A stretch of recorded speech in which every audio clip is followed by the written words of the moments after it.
is government instituted? Yes, it is to protect our natural rights, as stated in the Declaration of Independence, but also, as Alexander Hamilton said, because the passions of men will not conform to the dictates of justice and reason without constraint. Reason and justice are easily lost when faced with emotions and bias, and when they are lost, government will descend into chaos. Democracy seems like the best way to allow people to reason about justice with one another, but it's too idealistic. In practical application, it is most easily swayed by emotion. So how do we allow power to reside with the people while also promoting political stability? Well, a republic. The Republican constraints on a democracy allow the enduring and fundamental ideals to persist despite changing passions. This is what makes the United States powerful and enduring. In both democracy and republicanism, power resides in the people.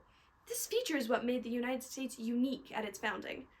The difference, however, lies in the creation of legislation. In a pure democracy, decisions are made through majority rule determined by direct voting. In a republic, people elect representatives to make decisions on their behalf.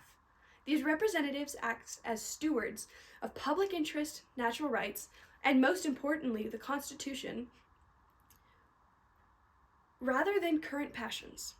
They are duty-bound to consider potential legislation objectively and determine first that it is constitutional and second that it is good for the American people. This promotes stability and union because it reduces the likelihood of hasty and impulsive actions founded on fleeting principles. Representatives are advantageous not only for political stability, but also for the protection of minority rights. In a pure democracy, the majority vote will always win. This is tyranny, because it ignores altogether the interests of the minority. The right to vote is a fundamental civil right, and if a person's vote means nothing, every other civil right could easily be stripped from them. Elected officials in a republic represent the interests of all citizens. They protect both natural and civil rights, which allows authoritative power to remain with the people. Consider Reconstruction-era America. Though African Americans were freed in 1863 with the Emancipation Proclamation, they did not have the right to vote until the 14th Amendment was passed in 1868. 5 years was that minority group unrepresented. Their civil right to vote was recognized only because representatives fought for their interests and promoted their rights.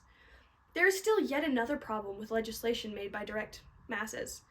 Voters are likely to make emotional and uninformed decisions and are likely to be swayed by charismatic leaders who may prioritize their own interests over the public interests. This will lead to unpredictable governance and instability. Consider Athens, the greatest pure democracy in history. Alcibiades was elected directly after the great leader Pericles died. He put on displays of grandeur and marveled everyone that saw him. But he created massive debts for Athens to both Persia and Sparta and contributed to the fall of Athenian democracy. The United States has never had a pure democracy, and this is why. Our founding fathers studied Athens and saw its people swayed and corrupted by a charismatic leader. Because voters are easily influenced, it is impossible for a pure democracy to be successful on a large scale.